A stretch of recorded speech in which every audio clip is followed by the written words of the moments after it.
Alright, let's have a look at this question. So, in Tasmania, a reserve is set aside for the breeding of echidnas. The expected population after 2 years is given by this function over here. What is its initial breeding colony size? So let's begin with that one. So again, initial, right, that means that my time is 0. So that's all I have to substitute in. So my P of 0, so this is the correct notation, make sure you get used to it, is 50 times 1.26 to the power of 0, which then becomes 50 times anything to the power of 0 becomes 1. So that becomes 50, and I need to write my units is just echidnas. So 50 echidnas is what they start with. Right, let's do B. So expected colony size after 3 years, we'll give that one a go. So instead of T being 0, this is now 3 years, so that's just all I have to substitute in. And you just got to chuck that in the calculator to get your answer, which I will just do that in a sec. So P is 6 years, or 9 years, sorry. So instead of 3, I put in a 9. Right, pretty straightforward. I put in 20, because it's 20 years. 1.26 to the power of 20. Hopefully it grows, and I'm just going to check the answers to get the answers, but you do it on the calculator. So P of 3 was approximately 100 echidnas. When it's 9 years, it's about 400 echidnas. When it's 20 years, it's about 5,000 echidnas. So now what we have to do is draw this on a graph. And remember, to draw it, you need to first make this scale really, really well. So I'm just going to start with this.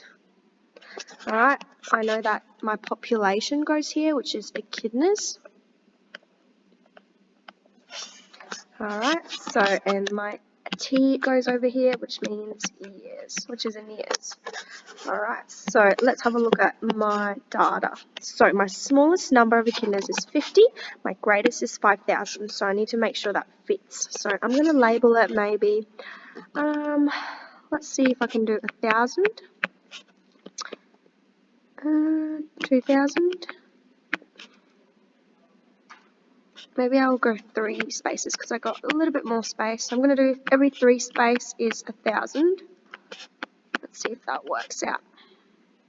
So it's important that you use a pencil when you do this. So if you kind of get it wrong, you can redo it, of course. So 5,000, that's about right. So every little increment is approximately 300. And then I've got to do my x-axis, which goes from 0 years to 20 years. So I'm going to go 1, oh, that's going to be 2, maybe 2, 4, 6, 8, hopefully that fits, 10, sometimes it's just going to just not fit, so I'm going to extend it a little bit. There we go. Now I made it fit. Now I'm just going to plot the dots. So I've got, at initial, I got 50 echidnas. So at about here I have 50, which is probably like really close to the bottom. Then I have 3 years, which is 100 echidnas, which is just a little bit more. And then I've got 9 years, and I've got 400 echidnas, which is probably up there. And then I've got 20 years and 5,000 and a little bit more, so I will probably go just above 5,000, and all I have to do is connect the dots best as I can. And there we go. Remember to write your function. And you're done.